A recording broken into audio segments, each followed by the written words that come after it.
ಸನಾತನ ಧರ್ಮದಲ್ಲಿ ಬರುವಂಥ ಪ್ರತಿಯೊಂದು ನಾವು ಈಗೇನು ಕಲಿತಾ ಇದ್ದೀವಿ ಅದನ್ನು ಯಾರೊಬ್ರು ರಚನೆ ಮಾಡಿದ್ದಲ್ಲ, ಅದು ಸಮಯಕ್ಕೆ ಅನುಗುಣವಾಗಿ ಬಂದಿದೆ. ಮುಂದೆ ಒಂದಿಷ್ಟು ಶಾಸ್ತ್ರಗಳಾಗಿ ಬಂದಿದೆ. ನಾವು ಅರ್ಥ ಮಾಡ್ಕೊಂಡಿರೋ ರೀತಿನಲ್ಲಿ ತಪ್ಪಿದೆ, ನಾವು ನೋಡ್ತಿರೋ ನೋಟದಲ್ಲಿ ತಪ್ಪಿದೆ. ಎಲ್ಲಿವರೆಗೂ ಆ ಧರ್ಮವನ್ನ ಪಾಲಿಸ್ತಾ ಇದೀನೋ ಆ ಧರ್ಮಗೆ ನಿಷ್ಠನಾಗಿದ್ದೀನಿ ಅಂತ ಅರ್ಥ. ಋಷಿ ಮುನಿ ಅಂತ ಹೇಳಿ ಸುಮ್ಮನೆ ಬಿಟ್ಟು ಅದನ್ನ ಇದು ಮಾಡೋದಕ್ಕಿಂತ ಅವರನ್ನು ಇವತ್ತಿನ ಕಾಲದಲ್ಲಿ ನಾವು ಸೈಂಟಿಸ್ಟ್ ಅಂತ ಹೇಳ್ಬೋದಿತ್ತು. ನಮಸ್ಕಾರ ವೀಕ್ಷಕರೇ, ಇವತ್ತು ನಾವು ಹಿಂದೂ ಧರ್ಮ ಅಥವಾ ಸನಾತನ ಧರ್ಮದ ಕುರಿತು ತಿಳಿದುಕೊಳ್ಳಲಿದ್ದೇವೆ. ಅದರಲ್ಲೂ ಮುಖ್ಯವಾಗಿ ಈ ಧರ್ಮ ಅಂದರೆ ಏನು, ಜನರಲ್ ಟರ್ಮ್ಸಲ್ಲಿ ಅಥವಾ ಸಾಮಾನ್ಯವಾಗಿ ಧರ್ಮ ಅಂದ್ರೇನು, ಅದರ ವ್ಯಾಪ್ತಿ ಎಷ್ಟಿದೆ, ಇವೆಲ್ಲವುಗಳ ಕುರಿತಾಗಿ ಇವತ್ತು ನಮ್ಮೊಂದಿಗೆ ಚರ್ಚೆ ಮಾಡಲು ನಮ್ಮೊಂದಿಗಿದ್ದಾರೆ ಅನಂತಕೃಷ್ಣ ಶರ್ಮಾ ಸರ್ ಅವರು. ಕಾರ್ಯಕ್ರಮಕ್ಕೆ ಸರ್ ನಿಮಗೆ ಸ್ವಾಗತ. ನಮಸ್ತೆ. ಧರ್ಮವಾಹಿನಿಯ ಎಲ್ಲ ವೀಕ್ಷಕರಿಗೂ ಈ ಮೂಲಕ ಶುಭ ಹಾರೈಸ್ತೇನೆ. ಕರ್ತವ್ಯಗಳು ಅಂತ ಬಂದಾಗ ಕರ್ತವ್ಯಗಳನ್ನು ನಾನು ಮಾಡಬೇಕಾಗಿರೋ ಅನ್ನೋದನ್ನು ಸಾವಿರಾರು ವರ್ಷಗಳ ಹಿಂದೆನೇ ಬರೆದಿಟ್ಟಿದ್ದಾರೆ ಅಂತಂದರೆ ಅದನ್ನು ಯಾರು ಮಾಡಿದರು? ಇದು ಯಾರು ಒಬ್ಬರು ಮಾಡಿದ್ರು ಅಂತ ನಾನು ಹೇಳಕ್ಕೂ ಹೋಗಲ್ಲ. ಇದು ಅವರವರ ಕರ್ತವ್ಯ ಏನೇನು ಮಾಡ್ತಿದ್ರು ಅದರ ಮೇಲೆ ಅವರ ಧರ್ಮ ಅದರಲ್ಲೂ ಧರ್ಮ ಇದೆ. ನಾನು ಇದರಲ್ಲಿ ಇದ್ದಾಗ ಯಾವ ಧರ್ಮವನ್ನು ಪಾಲಿಸ್ಬೇಕು ಅಷ್ಟೇ ಹೇಳ್ತಾ ಹೋಗುತ್ತೆ, ಬಿಟ್ಟರೆ ಬೇರೆ ಎಲ್ಲೂ ವ್ಯತಿರಿಕ್ತವಾಗಿ ಇಲ್ಲವೇ ಇಲ್ಲ. ನಾವು ಅರ್ಥ ಮಾಡ್ಕೊಂಡಿರೋ ರೀತಿಯಲ್ಲಿ ತಪ್ಪಿದೆ, ನಾವು ನೋಡ್ತಿರೋ ನೋಟದಲ್ಲಿ ತಪ್ಪಿದೆ. ಆವಾಗ ನಮಗೆ ಇದರದ್ದು ವ್ಯತ್ಯಾಸಗಳು ಬಂದಿದೆ. ಬಿಟ್ಟರೆ ಆವಾಗ ನಾವು ನಮ್ಮ ಧರ್ಮವನ್ನು ಪಾಲಿಸ್ತಿದ್ದೀವ ಅಂತ ಒಂದೊಂದ್ಸಲಿ ಅವಾಗವಾಗ ಮೆಲ್ಕು ಹಾಕೋತಾ ನೋಡ್ತಾ ಇರಬೇಕು. ಆವಾಗ ನಾವು ಸರಿ ಇದೀವೋ ತಪ್ಪಿದ್ದೀವೋ, ಈ ಸರಿ ಮಾಡ್ಕೊಳ್ಳೋದು ಹೇಗೆ, ತಪ್ಪಿದರೆ ಅದು ಕರೆಕ್ಷನ್ಸ್ ಆಗ್ತಾ ಹೋಗಬೇಕು. ಈ ಕರೆಕ್ಷನ್ಸ್ ಮಾಡೋದು ಯಾವಾಗಲೂ ಸನಾತನ ಧರ್ಮದಲ್ಲಿದೆ. ಪ್ರತಿಯೊಂದು ಹಂತದಲ್ಲೂ ಸನಾತನ ಧರ್ಮದಲ್ಲಿದೆ, ಬೇರೆದ್ರಲ್ಲಿ ಇಲ್ಲ. ಯಾವುದೋ ಒಂದು ಮೂರ್ತಿ ಪೂಜೆ ಮಾಡೋದು ತಪ್ಪು ಅಂತ ಅವ್ರು ಹೇಳಿದ್ರೆ, ಇಲ್ಲ ಮೂರ್ತಿ ಪೂಜೆ ಮಾಡೋದು ಸರಿ ಅಂತ ನಾವು ಹೇಳ್ತೀವಿ. ಯಾಕೆ ಸರಿ ತಪ್ಪು ಬರುತ್ತೆ ಅಂತಂದರೆ, ನನಗೆ ಎಲ್ಲರಲ್ಲೂ ದೈವತ್ವವನ್ನು ಕಾಣುವ ವಿಚಾರ ಗೊತ್ತಿದೆ. ಅದಕ್ಕೆ ನಾನೇನು ಹೇಳ್ತೀನಿ, ಎಲ್ಲರಲ್ಲೂ ದೈವ ಇದ್ದಾನೆ ಅಂತ. ನಾನು ಒಂದು ದೈವಕ್ಕೆ ಏನು ತೋರಿಸ್ತೀನಿ, ಶ್ರದ್ಧೆ ತೋರಿಸ್ತೀನಿ ಅಂತಂದರೆ ಪ್ರತಿಯೊಬ್ಬರಲ್ಲೂ ಶ್ರದ್ಧೆ ತೋರಿಸಿ. ನೀನು ಕೆಲಸ ಮಾಡ್ತಿದ್ರೆ ಆ ಕೆಲಸದ ಮೇಲೆ ಶ್ರದ್ಧೆ ತೋರಿಸಿ, ವ್ಯಕ್ತಿ ಮೇಲೆ ಶ್ರದ್ಧೆ ತೋರಿಸಿ, ಏನು ತೊಂದರೆ ಇದೆ? ಆ ಶ್ರದ್ಧೆ ತೋರಿಸಿದಾಗ ನಮಗೇನು ಸಿಗುತ್ತೆ? ಅದಕ್ಕೆ ಪ್ರತಿಫಲ ಸಿಗುತ್ತೆ ಅಷ್ಟೇ. ನಾವು ಯಾವ ರೀತಿ ಶ್ರದ್ಧೆ ತೋರಿಸ್ತೀವಿ ಆ ರೀತಿ ಪ್ರತಿಫಲ ಸಿಗುತ್ತೆ. ತೋರಿಸ್ಬೇಕಾಗಿರೋದು ಶ್ರದ್ಧೆ.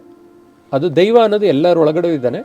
ಆ ದೈವಕ್ಕೆ ನಾನು ಶ್ರದ್ಧೆ ತೋರಿಸಿದಾಗ ಅದನ್ನು ಶಂಕರಾಚಾರ್ಯರು ಅಹಂ ಬ್ರಹ್ಮಾಸ್ಮಿ ಅಂತ ಹೇಳಿ ಸನಾತನ ಧರ್ಮದಲ್ಲಿ ಅದ್ವೈತ ಸಿದ್ಧಾಂತನ ಪ್ರತಿಪಾದಿಸಿದ್ರು. ಏನಂತಂದರೆ ಪ್ರತಿಯೊಬ್ಬರಲ್ಲೂ ದೇವರಿದ್ದಾನಪ್ಪ, ನಾ ದೇವರು ಅಂತಲ್ಲ. ಅದು ಅಹಂ ಬ್ರಹ್ಮಾಸ್ಮಿ ಅಂತಂದರೆ ನಾ ದೇವರು ಅಂತಲ್ಲ, ನನ್ನಲ್ಲಿ ದೇವರಿದ್ದಾನೆ ಅಂತ. ನನ್ನಲ್ಲಿ ದೇವರಿದ್ದಾಗ ನಿನ್ನಲ್ಲೂ ಒಬ್ಬ ದೇವರು ಇರ್ತಾನೆ. ಆ ದೇವರಿಗೆ ನಮಸ್ಕಾರ ಮಾಡೋದು. ನನ್ನಲ್ಲಿ ದೇವರಿದ್ದಾನೆ ಅಂತ ಅಂದ್ಕೊಂಡಾಗ ನಾನು ಮಾಡುವ ಕೆಲಸ ಇದೆಯಲ್ಲ ಅಥವಾ ನಾನು ಆಡುವ ಮಾತಿದೆಯಲ್ಲ, ಅದರಿಂದ 4-6 ಜನಕ್ಕೆ ತೊಂದರೆ ಆಗೋ ಥರ ಮಾತಾಡ್ತೀನ ಅಥವಾ ತೊಂದರೆ ಆಗೋ ಥರ ಕೆಲಸ ಮಾಡ್ತೀನ ಅನ್ನೋದು ಇಂಪಾರ್ಟೆಂಟ್ ಆಗುತ್ತೆ. ಅದು ನನ್ನ ಧರ್ಮ. ಅದು ಅವರವರ ಧರ್ಮಕ್ಕೆ ಸರಿಯಾಗಿ ಅವ್ರವ್ರು ಮಾಡ್ತಿರ್ತಾರೆ. ಅದನ್ನು ಯಾವುದೂ ತಪ್ಪು ಅಂತ ಹೇಳಲ್ಲ. ಅವರವ್ರ ಧರ್ಮಕ್ಕೆ ಸರಿಯಾಗಿ ಅವ್ರವ್ರು ಮಾಡ್ತಿರ್ತಾರೆ. ಅವರವರ ಧರ್ಮ ಅಂದ ಕೂಡಲೇ ನಾನೇನು ಹೇಳಿದ್ದೀನಿ ಇಲ್ಲಿ ಮುಂಚೆನೆ ಅಂತಂದರೆ, ಅವರು ಮಾಡುವ ಕೆಲಸಗಳು, ಕಾರ್ಯಗಳು, ಕರ್ತವ್ಯಗಳು ಅದನ್ನು ಪರಿಪಾಲಿಸಿದಾಗ ಅವರಿಗೆ ಸಿಗಬೇಕಾದಂಥ ಪ್ರತಿಫಲ ಸಿಗತ್ತೆ. ಈಗ ಅದಕ್ಕೊಂದು ಉದಾಹರಣೆ ಕೊಡೋಣ. ಏನಂತಂದರೆ, ಒಬ್ಬ ಜಡ್ಜಾಗಿ ಕೂತಿರ್ತಾನೆ, ಕಳ್ಳ ಬರ್ತಾನೆ. ಕಳ್ಳ ಬಂದು ಹೇಳ್ತಾನೆ, ಗುರುಗಳೇ ನೀವೇ ಹೇಳಿದ್ದೀರಾ ಪ್ರತಿಯೊಂದು ನಡಿಬೇಕಾರೆ ಒಂದು ಹುಲ್ಲು ಕಡ್ಡಿ ಅಲ್ಲಾಡಬೇಕು ಅಂತಂದ್ರು ಆ ದೇವರ ಅಪ್ಪಣೆ ಬೇಕು, ಅವಾಗಷ್ಟೇ ಹುಲ್ಕಡ್ಡಿ ಅಲ್ಲಾಡತ್ತೆ ಅಂತ ನೀವು ಹೇಳಿದ್ದೀರಾ. ಆ ರೀತಿ ಅದೇ ದೇವರು ನನಗೆ ಕಳ್ತನ ಮಾಡು ಅಂತ ಹೇಳ್ದ, ಹಂಗಾಗಿ ಕಳ್ತನ ಮಾಡಿದೆ ಸ್ವಾಮಿ, ನಂದೇನು ತಪ್ಪಿಲ್ಲ ಅಂತ ನಾನು ಹೇಳ್ತಾನೆ. ಸರಿಯಪ್ಪ, ನೀನು ಮಾಡಿರೋದು ಸರಿ ಇದೆ, ಅದೇ ದೇವರು ನನಗೀಗ ನಿನಗೆ ಈ ಶಿಕ್ಷೆ ಕೊಡು ಅಂತ ಹೇಳ್ತಾ ಇದ್ದಾನೆ, ಹಾಗಾಗಿ ಈ ಶಿಕ್ಷೆ ಕೊಡ್ತೀನಿ ಅಂತ ಜಡ್ಜ್ ಹೇಳ್ತಾನಂತೆ. ಸೊ ಅಂದರೆ ಅವರವರ ಜಾಗದಲ್ಲಿ ಅವ್ರು ಏನೇನು ಮಾಡಬೇಕೋ ಅದನ್ನು ಮಾಡೋದು ಅವರ ಧರ್ಮ ಆಗುತ್ತೆ. ಚೋರ ಧರ್ಮನೂ ಇದೆ, ಅದಿಲ್ಲ ಅಂತಲ್ಲ. ಚೋರ ಧರ್ಮದಲ್ಲಿ ಆ ಕಳ್ಳತನ ಮಾಡೋದು ಹೇಗೆ ಕಳ್ಳತನ ಮಾಡಿದ್ದಾನೆ ಅಂತಲೇ ಗೊತ್ತಾಗದ ಕಳ್ಳತನ ಮಾಡೋದಂತೆ. ಈಗ ಅದು ಹೇಗೆ ಅಂತಂದರೆ, ಮನಸ್ಸನ್ನು ಕದಿಯೋದು ಅಂತ. ಅದು ಕದಿಯೋದು ಅಂತಲೇ ತಾನೇ ಹೇಳೋದು. ಮನಸ್ಸನ್ನು ಕದಿಯೋದು ಕಳ್ತನವಾ? ಪ್ರೀತಿ ಆಯ್ತದು. ಒಬ್ಬರನ್ನ ಪ್ರೀತಿಸೋದ್ರಿಂದ ಅವರ ಮನಸ್ಸನ್ನು ಕದ್ದೆ ಅಂತಂದರೆ ಅವನು ಕಳ್ಳನೇ ಲೆಕ್ಕಕ್ಕೆ. ಏನು ಶಿಕ್ಷೆ? ಪ್ರೀತಿ ಕೊಡೋದು ವಾಪಸ್. ಇದು ಧರ್ಮದ ಪರಿವಾಕ್ಯದಲ್ಲಿ ನಾವು ಏನನ್ನು ನೋಡ್ತಿದ್ದೀವಿ ಅನ್ನೋದ್ರ ಮೇಲೆ, ಅದು ಎಷ್ಟರ ಮಟ್ಟಿಗೆ ಸರಿ ಇದೆ ಅನ್ನೋದ್ರ ಮೇಲೆ ಅದರದ್ದು ತುಲನೆ ಮಾಡ್ತಾ ಹೋಗಬೇಕಾಗತ್ತೆ. ನನ್ನ ಸ್ವಂತಕ್ಕೆ ನಾನು ಯೋಚನೆ ಮಾಡ್ಕೊಳ್ಳೋದು ಒಂಥರ ಆದರೆ ನಾನು ಸಮಾಜದಲ್ಲಿದ್ದಾಗ ಯೋಚನೆ ಮಾಡೋದು ಇನ್ನೊಂಥರ ಆಗಿರುತ್ತೆ. ಇದೊಂದು ವಿಚಾರ ಹೇಳ್ತೀನಿ. ಹೇಗೆ ಅಂತಂದರೆ ಒಂದು ಎಕ್ಸಾಂಪಲ್ ಮುಖಾಂತರ. ಈಗ ನಾನು ಒಂದು ಸ್ವಲ್ಪ ಸಮಯದ ಹಿಂದೆ ಅಂಗಡಿನಲ್ಲಿ ನಾನು ವ್ಯಾಪಾರ ಮಾಡುವಂಥ ಸಮಯ, ಯಾರೋ ಒಬ್ಬ ಬಂದು ಸಿಗರೇಟ್ ತೊಗೊಂಡ, ಸೇತಾ ನಿಂತಿದ್ದ. ಅವಾಗ ಹೇಳಿದೆ ಅವ್ರ ತಂದೆ ಬರ್ತಾಯಿದ್ರು ಆ ಕಡೆ. ನಿಮ್ಮ ತಂದೆ ಬರ್ತಾಯಿದ್ದಾರೆ ಕಣೋ. ಇಲ್ಲ ಅವ್ರಿಗೆ ಗೊತ್ತು ಅಂದ. ಅದಕ್ಕೆ ನನಗೆ ಗೊತ್ತಿಲ್ಲ, ನಾನು ಇನ್ನೂ ಚಿಕ್ಕ ಹುಡುಗ, 7ನೇ ಕ್ಲಾಸ್ ಹುಡುಗ ನಾನು. ಅವಾಗ ನಾನು ಏನು ಮಾತಾಡಿದೆ ಅಂದರೆ, ನೋಡಪ್ಪ, ಮದುವೆ ಮಾಡಿಕೊಡೋದೆ ಗಂಡ ಹೆಂಡ್ತಿ ಅಂತ ಮದುವೆ ಮಾಡ್ತಾರಲ್ಲ, ಏನಕ್ಕೋಸ್ಕರ ಮಾಡ್ತಾರೆ? ಅವರಿಬ್ಬರು ಮುಂದಿನ ಜೀವನದಲ್ಲಿ ಅವರ ಸಂಸಾರನ ಬೆಳೆಸುವಂಥ ಕಾರ್ಯಗಳಾಗಲಿ ಅನ್ನೋದಕ್ಕೋಸ್ಕರ ಮದುವೆ ಮಾಡ್ತಾರೆ. ಮದುವೆನ ಹಸೆಮಣೆ ಮೇಲೆ ಮಾಡ್ತಾರೆ, ಆದರೆ ಫಸ್ಟ್ ನೈಟು ರೂಮಲ್ಲಿ ಮಾಡ್ತಾರೆ. ಯಾಕಪ್ಪ ಅಂತ ಕೇಳಿದೆ. ಯಾವ್ಯಾವ ಕೆಲಸ ಎಲ್ಲೆಲ್ಲಿ ಹೇಗೆ ಮಾಡಬೇಕು ಅನ್ನೋದಕ್ಕೊಂದು ರೂಲ್ ಇದೆ ಕಣಪ್ಪ. ಅವ್ರು ನಿಮ್ಮ ತಂದೆ, ಅವ್ರಿಗೆ ಗೊತ್ತಿರ್ಬೋದು, ಆದರೆ ನಿಮ್ಮ ತಂದೆ ಅಂತ ಅವ್ರಿಗೆ ಗೌರವ ತೋರಿಸ್ಬೇಕಾಗಿರೋದು ನಿನ್ನ ಕರ್ತವ್ಯ. ಅವರು ಈ ಥರ ಮಾಡ್ತಿದ್ದಾನಲ್ಲ ಅಂತ ನೋಡ್ದಲೇ ಆ ಸೈಡ್ ಹೋಗ್ಬೋದು, ಅದು ಅವ್ರ ಧರ್ಮ. ನಿನ್ನನ್ನು ವಾಪಸ್ ಕ್ವಶ್ಚನ್ ಕೇಳ್ದಲೇ ಇರೋದು ಅವ್ರ ಧರ್ಮ ಇರ್ಬೋದು ಅದು. ಆದರೆ ನಿನ್ನ ಧರ್ಮ ಏನು ಅಂತ ಹೇಳುತ್ತೆ ಅಂತಂದರೆ, ನೀನು ಅವ್ರ ಮುಂದೆ ಈ ಕೆಲಸಗಳನ್ನು ಮಾಡಬಾರ್ದು ಅಂತ ಹೇಳುತ್ತೆ. ನಿನ್ನ ಕರ್ತವ್ಯಗಳನ್ನು ನೀ ಸರಿಯಾಗಿ ಪಾಲಿಸು. ಅವ್ರ ಧರ್ಮ ಏನು ಹೇಳುತ್ತೆ ಅಂತಂದರೆ, ಮಗನಿಗೆ ದೊಡ್ಡ ಬೆಳೆದಿದ್ದಾನೆ, ಅವನಿಗೆ ಎಲ್ಲರ ಮುಂದೆ ಅವಮಾನ ಮಾಡಬಾರ್ದು ಅಂತ ಅವ್ರ ಧರ್ಮ ಹೇಳುತ್ತೆ. ಯಾಕೆಂತಂದ್ರೆ ಒಂದು ವಯಸ್ಸು ಕಳೆದ ಕೂಡಲೇ ಮಗನ್ನ ಸ್ನೇಹಿತನಾಗಿ ನೋಡುವಂಥ ಧರ್ಮ ಹೇಳುತ್ತೆ. ಯಾಕೆ ಹೇಳುತ್ತೆ ಅಂದರೆ, ಅವನಿಗೊಂದು ಇದು ಎಜುಕೇಷನ್ ಕೊಟ್ಟಿದ್ದೀವಿ, ಅವನಿಗೊಂದು ಜವಾಬ್ದಾರಿ ಕೊಟ್ಟಿದ್ದೀವಿ, ಅವನ ಜವಾಬ್ದಾರಿ ಪಾಲಿಸ್ತಾನೆ ಅನ್ನೋ ನಂಬಿಕೆ ಮೇಲೆ ಅವ್ರು ನಿಮ್ಮಪ್ಪ ಆ ಥರ ಮಾಡಿರ್ತಾರೆ. ಬಿಟ್ಟರೆ ನಿನ್ನ ಧರ್ಮ ಏನು ಹೇಳಬೇಕು? ತಂದೆ ಆದವನ ಮುಂದೆ ಈ ರೀತಿ ಕೆಲಸಗಳನ್ನ ನಾವು ಮಾಡಬಾರ್ದು ಅನ್ನೋದು, ಅದನ್ನು ಪಾಲಿಸಪ್ಪ ಅಂತ ನಾನು 7ನೇ ಕ್ಲಾಸಲ್ಲಿ. ಸೊ ಅದು ಹೇಗೆ ಬಂತು? ನಮ್ದಲ್ಲ, ಅದು ಸಂಸ್ಕಾರ.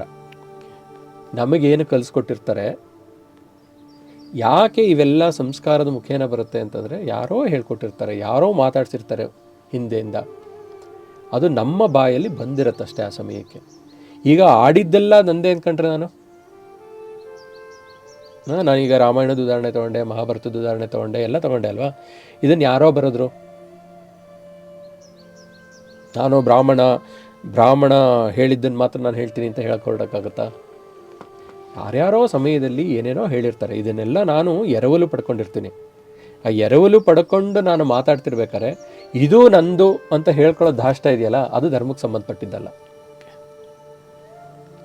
ಧರ್ಮದ ಪರಿವಾಕ್ಯ ಒಂದೊಂದು ಸಮಯದಲ್ಲಿ ಒಂದೊಂದು ಮಾತಿನಲ್ಲೂ ಇರುತ್ತೆ. ಅದನ್ನು ನಾವು ಅರ್ಥ ಮಾಡಿಕೊಂಡು ಮುಂದುವರಿದಿದೆಯಲ್ಲ, ಅದು ಧರ್ಮ. ಹಾಗಿದ್ರೆ ಒಟ್ಟಾರೆಯಾಗಿ ಸನಾತನ ಧರ್ಮದಲ್ಲಿ ಬರುವಂಥ ಪ್ರತಿಯೊಂದು ನಾವು ಈಗೇನು ಕಲಿತಾ ಇದ್ದೀವಿ ಅಥವಾ ಕಲಿಬೇಕು ಅಂತಿದ್ದೀವಿ, ನಾವು ಮಾಡಬೇಕು ಅಂತಿದ್ದೀವಿ, ಅದನ್ನು ಯಾರೊಬ್ಬರು ರಚನೆ ಮಾಡಿದ್ದಲ್ಲ, ಅದು ಸಮಯಕ್ಕೆ ಅನುಗುಣವಾಗಿ ಬಂದಿದೆ. ಸಮಯಕ್ಕೆ ಅನುಗುಣವಾಗಿ ಬಂದಿದ್ದನ್ನು ಒಂದಿಷ್ಟು ಸಮಯದಲ್ಲಿ ಒಬ್ಬೊಬ್ಬರಿಗೆ ನಾನಿರುವಷ್ಟು ಸಮಯದಲ್ಲಿ ಎಲ್ಲದನ್ನು ಎಲ್ಲರಿಗೂ ಹೇಳಿಕೊಡುವಂಥದ್ದು ಅಥವಾ ಎಲ್ಲರಿಗೂ ತಲುಪಿಸುವಂಥ ಸಾಧ್ಯತೆ ಕಡಿಮೆ ಇದೆ ಅಂತ ಮನಗಂಡು ಅದನ್ನು ಬರವಣಿಗೆ ರೂಪದಲ್ಲಿ ಬರೆದಿಟ್ಟಿರೋದು ಮುಂದೆ ಒಂದಿಷ್ಟು ಶಾಸ್ತ್ರಗಳಾಗಿ ಅಥವಾ ನಮಗೆ ಬಂದಿರೋ ಇದಾಗಿ ಬಂದಿದೆ. ಅದಕ್ಕೆಲ್ಲ ಮೂಲ ಕಾರಣಗಳು ಇವತ್ತು ನಾವು ಸೈಂಟಿಸ್ಟ್ಗಳಂತ ಹೇಳ್ತೀವಿ, ಒಂದಿಷ್ಟು ಪೇಪರ್ ಬರೀತಾರೆ, ಬುಕ್ ಬರೀತಾರೆ ಅಂತ. ಹಿಂದೆ ಋಷಿ ಮುನಿಗಳು ಅಂತಿದ್ವು, ಅವರು ಸೈಂಟಿಸ್ಟ್ಗಳಾಗಿರ್ಬೋದು. ಈ ಕಣಾದ ಅಂತ ಯಾರು ಆಟಮ್ ಬಗ್ಗೆ ಮಾತಾಡಿದ್ದಾನೆ, ಅಥವಾ ನಮ್ಮ ಭಾರದ್ವಾಜರೇನು ವೈಮಾನಿಕ ಶಾಸ್ತ್ರ ಬರೆದಿದ್ದಾರೆ, ಅವ್ರುಗಳನ್ನು ನಾವು ಋಷಿ ಮುನಿ ಅಂತ ಹೇಳಿ ಸುಮ್ಮನೆ ಬಿಟ್ಟು ಅಥವಾ ಇದು ಮಾಡೋದಕ್ಕಿಂತ ಅವ್ರನ್ನ ಇವತ್ತಿನ ಕಾಲದಲ್ಲಿ ನಾವು ಸೈಂಟಿಸ್ಟ್ ಅಂತ ಹೇಳ್ಬೋದಿತ್ತು. ಸೈಂಟಿಸ್ಟ್ ಅಂತಂದರೆ ಅವನು ವೈಮಾನಿಕ ಶಾಸ್ತ್ರ ಒಂದೇ ಬರೀಲಿಲ್ಲ, ಅವನು ಎಲ್ಲ ಶಾಸ್ತ್ರನೂ ಬರೆದಿದ್ದ. ಯಾಕೆಂದರೆ ಅವ್ರದ್ದು ಅದು ಆ ಥರ ಇತ್ತು. ಅವರು ಆವತ್ತಿನ ಕಾಲಕ್ಕೆ ಆ ಥರದವರು ಎಲ್ಲರಿಗೂ ಇರ್ತಿತ್ತು. ಯಾರೂ ವಿಚಾರ ತಿಳಿದಲೇ ಇದ್ದವರು ಅಂತ ಇಲ್ಲವೇ ಇಲ್ಲ. ಯಾವಾಗ ಅದು ಕಡಿಮೆ ಆಗ್ತಾ ಬಂತು ಅಂದರೆ, ಈಗ ಕ್ವಶನ್ ಕೇಳಬೇಡಿ, ನಾನು ಹೇಳ್ತಿದ್ನಲ್ಲ, ಹಿಂದೆಲ್ಲ ಎಜುಕೇಷನ್ ಕೊಡ್ತಾ ಇದ್ದಿದ್ದೇನೆಂದರೆ, ಗುರುಕುಲದಲ್ಲಿ ಏನು ಕಲಿಸ್ತಾ ಇದ್ರು ಅಂತಂದರೆ, ಬೆಳಗ್ಗೆಯಿಂದ ಹೋದರೆ ದನ ಕಾಯಕ್ಕೆ ಹೋಗು, ಮನೆ ಅಡುಗೆ ನೋಡ್ಕೋ, ಈ ಥರದ್ದೆಲ್ಲ ಹೇಳ್ತಾಯಿದ್ರು. ಸೊ ಇದನ್ನೆಲ್ಲ ಹೇಳಿ ಬಿಟ್ಬಿಡ್ತಿದ್ರು ಅಷ್ಟೇ. ಅವ್ನ ಕೆಲಸ ಅದನ್ನು ಮಾಡ್ಕೊಂಡು ಹೋಗ್ತಾ ಇದ್ದ. ಅದನ್ನು ಯಾವಾಗ ಶ್ರದ್ಧೆಯಿಂದ ಮಾಡಿ ಮಾಡಿ ಮಾಡಿ ಮಾಡಿ ಮಾಡಿ ಏನಾಗ್ತಿದ್ದ ಅಂತಂದರೆ, ಆ ಕೆಲಸದಲ್ಲಿ ಯಾರು ಏನು ಹೇಳ್ದಲೇ ಇದ್ದರು, ಯಾರು ನನಗೆ ಅದನ್ನು ಮಾಡು ಅಂತ ಹೇಳೋ ಅವಶ್ಯಕತೆ ಇಲ್ಲ, ಸುಮ್ಮನೆ ಮಾಡ್ಕೊಂಡು ಹೋಗೋದು. ನೀವು ಒಂದು ಕೆಲಸನ ಮಾಡ್ಕೊಂಡು ಹೋಗ್ತಿದ್ದಾಗ ನಿಮ್ಮನ್ನು ಕೆಲಸಕ್ಕೆ ಇಟ್ಕೊಂಡಿರ್ತಾರಲ್ಲ, ಅವ್ರು ಏನು ಮಾಡ್ತಾರೆ ಅಂತಂದರೆ, ಎಲ್ಲ ಚೆನ್ನಾಗಿ ಮಾಡ್ಕೊಂಡು ಹೋಗ್ತಿದ್ದಾನಪ್ಪ ಅಂತ ಇನ್ನೊಂದು ಕೆಲಸ ಕೊಡ್ತಾರಲ್ವ, ಆ ರೀತಿ ಇನ್ನೊಂದು ಕೆಲಸ ಕೊಟ್ಟು ಕೊಟ್ಟು ಕೊಟ್ಟು ಕೊಟ್ಟು ನೀವು ಪರಿಪಕ್ವ ಆಗೋದು. ನಿಮಗೆ ಹುಟ್ಟಿನಿಂದಲೇ ಎಲ್ಲ ಕೆಲಸನೂ ಬಂದಿರಲ್ಲ ಅಲ್ವಾ, ಯಾರೋ ಒಬ್ಬೊಬ್ಬರು ಒಂದೊಂದು ಕೆಲಸನ ಆ್ಯಡ್ ಮಾಡಿ ಮಾಡಿ ಮಾಡಿ ಒಂದು ಕೆಲಸ ಮಾಡೋಕ್ಕೆ ಶುರು ಮಾಡಿರ್ತೀವಿ. ಆ ಕೆಲಸ ಮಾಡೋಕ್ಕೆ ಶುರು ಮಾಡಿದ್ಮೇಲೆ ಎಲ್ಲ ನಂದೇ ಅಂದರೆ ಹಿಂದೆ ಯಾರೋ ಎಷ್ಟೋ ಜನ ಮಾಡೋಗಿದಾರಲ್ವ, ಅವರೆಲ್ಲ ಮಾಡೋಗಿದ್ದನ್ನು ನಾ ಕಲ್ತಿದ್ದಕ್ಕೆ ತಾನೇ ಇದಾಗಿರೋದು. ಅವ್ರಿಗೊಂದು ಡ್ಯೂ ರೆಸ್ಪೆಕ್ಟ್ ಕೊಡಬೇಕಲ್ವಾ, ಅದನ್ನು ಗುರುವಂದನ ಅನ್ನೋದು. ಓಕೆ ಸರ್, ಇಷ್ಟೊತ್ತು ನಮ್ಮ ಜೊತೆ ಇದ್ದು ಬಹಳ ಅದ್ಭುತವಾಗಿ ನಮಗಿರೋಂಥ ಪ್ರಶ್ನೆಗಳಾಗಲಿ ಹಾಗೂ ಸನಾತನ ಧರ್ಮದ ಬಗ್ಗೆ ಅರಿವನ್ನು ಬಹಳ ಸೊಗಸಾಗಿ ಮೂಡಿಸಿದ್ದೀರಾ. ಮುಂದಿನ ಸಂಚಿಕೆಯಲ್ಲಿ ಮತ್ತಷ್ಟು ವಿಚಾರಗಳನ್ನು ತಿಳ್ಕೊಳ್ಳೋಣ. ನೀವು ಇಲ್ಲಿ ಬಂದು ನಮ್ಮ ಜೊತೆ ಸಮಯ ಕಳೆದಿದ್ದಕ್ಕೆ ತಮಗೆ ಧನ್ಯವಾದಗಳು. ಪ್ರತಿಯೊಬ್ಬರಿಗೂ ಒಳ್ಳೆಯದಾಗಲಿ. ಧನ್ಯವಾದ. ನೋಡಿದ್ರಲ್ಲ ವೀಕ್ಷಕರೇ, ನಮ್ಮ ಧರ್ಮ ನಮ್ಮ ಹೆಮ್ಮೆ ಕಾರ್ಯಕ್ರಮದಲ್ಲಿ ನಾವು ಸಾಕಷ್ಟು ವಿಚಾರಗಳನ್ನು ತಿಳ್ಕೊಂಡಿದ್ದೀವಿ. ಮುಂದಿನ ಸಂಚಿಕೆಯಲ್ಲಿ ಮತ್ತಷ್ಟು ವಿಶೇಷ ವಿಚಾರಗಳನ್ನು ತಿಳಿದುಕೊಳ್ಳೋಣ. ಅಲ್ಲಿವರೆಗೂ ಧನ್ಯವಾದಗಳು.